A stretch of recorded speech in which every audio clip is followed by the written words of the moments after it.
G'day everybody, and welcome to this month's Mayor's Message.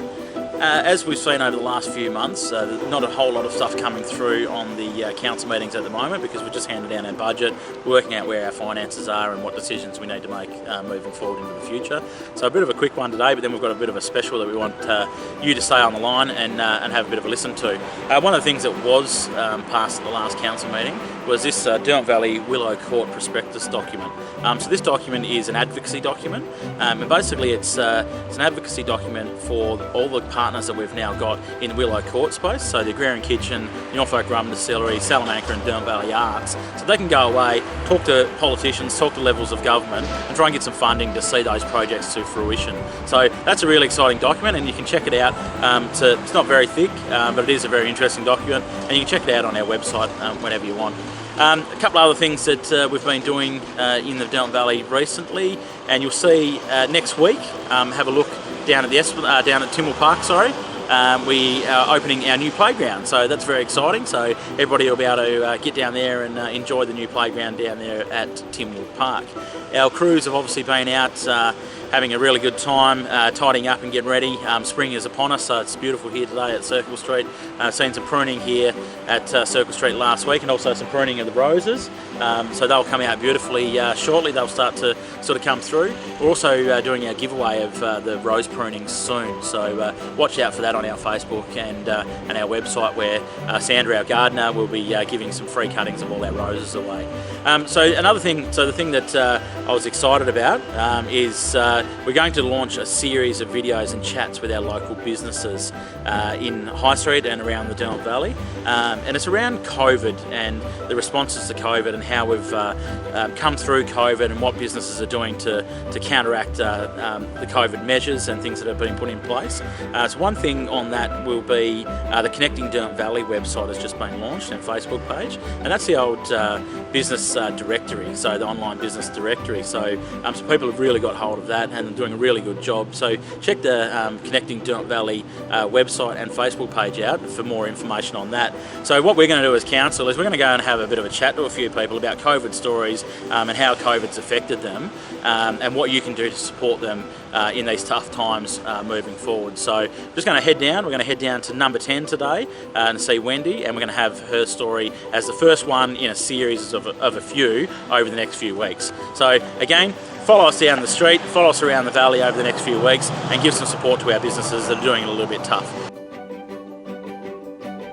Yeah, so we're here as part of our COVID special release that we're doing over the next few weeks. We're here at number 10 Cafe in High Street. We're going around a few of the businesses and just talking to them about how COVID affected their business, how they stayed open, what they had to do, and I guess just give everyone a bit of a pump up. So here today with Wendy from number 10. Hey Wendy. How are you, Ben? Good, thank you. So I guess COVID's been a really difficult thing for the community and for everybody on a whole, but also small business.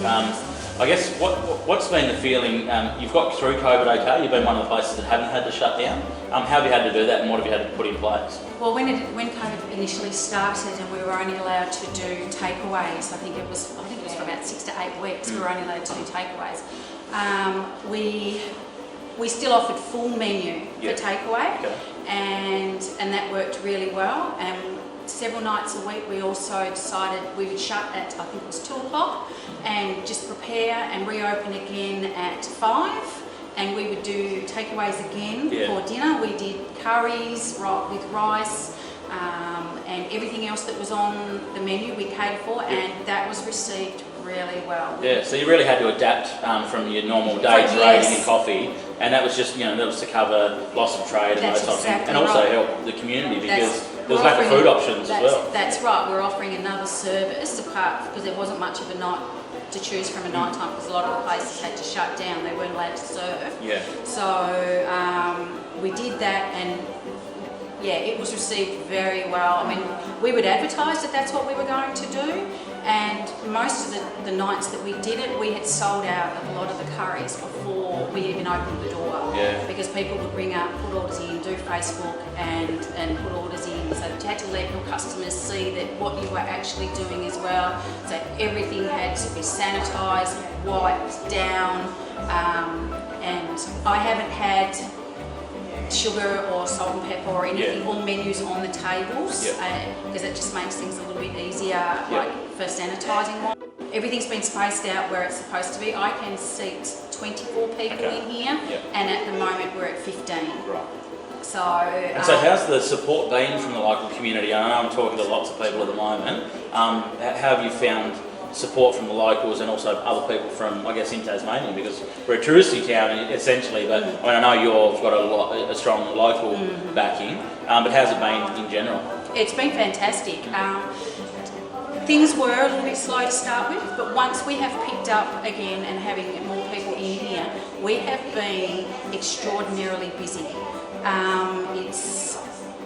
We take bookings now, and I do strongly suggest, if people know that they're coming, to book. So that's a change that you've had to make? Yeah, that is one change we have had to make. My normal clients, customers, they have been amazing, and there's been a lot of, well, they're not tourists, but they're Tasmanians. Visitors, because they can't go anywhere. No, that's right.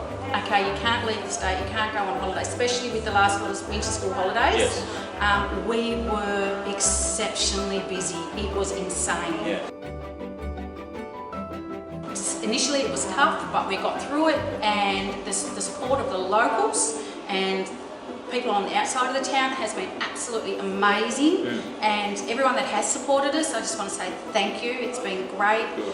They've kept us open, they've helped us put more staff on, and it's just, the support has been amazing. Oh, that's good. From us, the council, congratulations, and from a community perspective, because we don't want to see those things shut down. So thank you and all your staff and everything, everybody that's sort of put in to make sure that you didn't shut, and actually you've created a really good space for everybody to come and catch up, which is fantastic in these tough times. So here it is, Wendy at number 10, part of our little series that we're going to do across the Derwent Valley over the next few weeks, and it's just about getting people out and about, talking to businesses, and I guess understanding what they've gone through, where they are now, and how you can support them as well. So thanks very much. Thanks, Wendy. Thank you so much, Ben. Cheers.